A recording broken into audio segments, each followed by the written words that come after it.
Hi guys, welcome back to my channel. Today's video is my 2022 year in books. So basically, I use Goodreads, which tracks all the books I've read, when I read them, what I rated them, basically everything.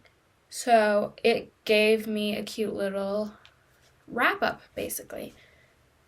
So what I'm also going to do is tell you guys all my 5-star reads, because I was going to tell you every single book I've read this year, but you could just watch all the what I read in months videos. So instead I'm going to give you all of my 5-star reads. Okay? So starting off, I read 19,028 pages this year, and I read 53 books this year. The shortest book that I read was Fracture Me with 72 pages. The longest book that I read was Twisted Lies with 578 pages. My average book length was 359 pages. My average rating was 4.4. Now I'm going to be telling you guys all the books that I rated 5 stars. So I'm going to be telling you guys the books, what month I read them in, so that if you want to see the synopsis of them, you can go watch that video. So first up we have Shatter Me, which is the first book in the Shatter Me series, and that was read in July. Next we have Destroy Me, which is the second book. It's 1.5, but you read it next in the Shatter Me series, and that was also read in July. Then Unravel Me, which is the second book in the Shatter Me series, July. And then Ignite Me, which is the third book in the Shatter Me series, which also in July. Next, we have Heartbreaker, which is in the Out of Uniform series, and I read that in September, I believe. There's also a whole reading vlog about that. Next, we have The Deal, which is the first book in the Off-Campus series. Ooh, I'll put in whichever one month that is, because I can't remember.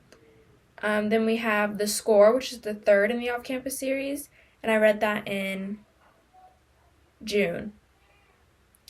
Next, we have Without Merit, which I read in July. Then we have The Flat Share, which I read in May. We have From Luke Off with Love, which I also read in May. We have The Friend Zone, which I read in February. We have Reminders of Him, which I read in March. Twisted Love, which I read in October. Lila, which I read June. I read that in June. And then Twisted Games, which is the second in the Twisted series, and I read that in also October. And Twisted Lies, also October. Twisted Lies is the fourth book in the Twisted series. Then next we have The Legacy, which is the fifth book in the Off-Campus series, and that was in June. Then we have It Starts With Us, which I read in October. And then I will give you what I read this month, and those are also my 5-star reads, I believe. So it's basically like 3 videos in one. So first book that I read this month was Hothouse Flower, which is the second book in the Calloway sisters, and the 5 in the whole Addicted Calloway series. And I rated that 5 stars, so that goes with the 5-star series. Ryle Meadows, meet Daisy Calloway. She's all grown up. 25 years old, Ryle Meadows knows he's hard to love. With a $1 billion inheritance, a track star resume, and an alpha male personality, he's redefines the term likable a-hole. But he's not living to make friends or enemies. He just wants to free climb 3 of the toughest mountains in Yosemite without drama or interruption. And then he receives a distressed call from a girl in Paris, a girl that he has never been allowed to have. Daisy Calloway is 18, finally. With her newfound independence, she can say goodbye to her overbearing mother and continue her modeling career. Next stop, Paris. Fashion Week begins with a bang, and Daisy uncovers the ugly reality of the industry. She wants to prove to her family that she can live on her own, but when everything spirals out of control, she turns to Reich to keep her secrets. As Daisy struggles to make sense of this new world and her freedom, she pushes the limits and fearlessly rides the edge. Rag knows there's deep hurt beneath every impulsive action. He must keep up with Daisy, and if he lets her go, her favorite motto, live as if you'll die today, may just come true. That was a lot.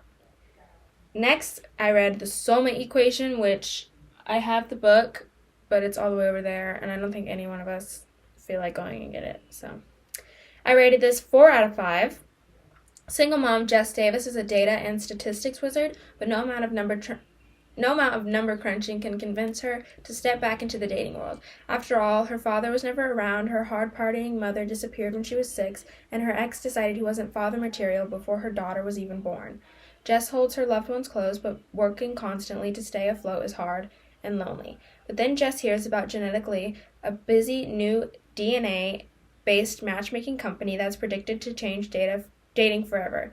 Finding a soulmate through DNA, the reliability of numbers, this Jess understands. At least she thought she did, until her test shows an unheard of 98% compatibility with another subject in the database. Genetically's founder, Dr. River Pena. This is one number she can't wrap her head around because she already knows Dr. Pena. The stuck-up, stubborn man is without a doubt not her soulmate, but Genetically has a proposition. Get to know him and we'll pay you. Jess, who's barely making ends meet, is in no position to turn it down. Despite her skepticism in the project and her dislike for River, as the pair are dragged from one event to the next as the diamond pairing that could launch Genetically's valuation sky high, Jess begins to realize that there might be more to the scientist and the science behind a soulmate than she thought. Next, The Hating Game, which I rated 5 out of 5. I do have this book, and I have watched the movie that was made out of it with Lucy Hale. So, Lucy Hutton has always been certain that the nice girl can get the corner office. She's charming and accommodating and prides herself on being loved by everyone at Bexley and Gammon. Everyone except for coldly efficient, impeccably attired, physically intimidating Joshua Templeman. And the feeling is mutual. Trapped in a shared office together, 50, or 60 hours a week, they've become entrenched in an addictive, ridiculous, never-ending game of one-upmanship. There's the staring game, the mirror game, the HR game. Lucy can't let Joshua beat her at anything, especially when a huge new promotion goes up for the taking. If Lucy wins this game, she'll be Joshua's boss. If she loses, she'll resign. So why is she suddenly having steamy dreams about Joshua and dressing for work like she's got a hot date? After a perfectly innocent elevator ride ends with an earth-shattering kiss, Lucy starts to wonder whether she's got Joshua Templeman all wrong. Maybe Lucy Hutton doesn't hate Joshua Templeman, and maybe he doesn't hate her either. Or maybe this is just another game. Honestly, love the book. I love the book a lot more than I loved the movie. I feel like the movie didn't express their so-called hate like the book did. It was more of like, it was just less. Okay.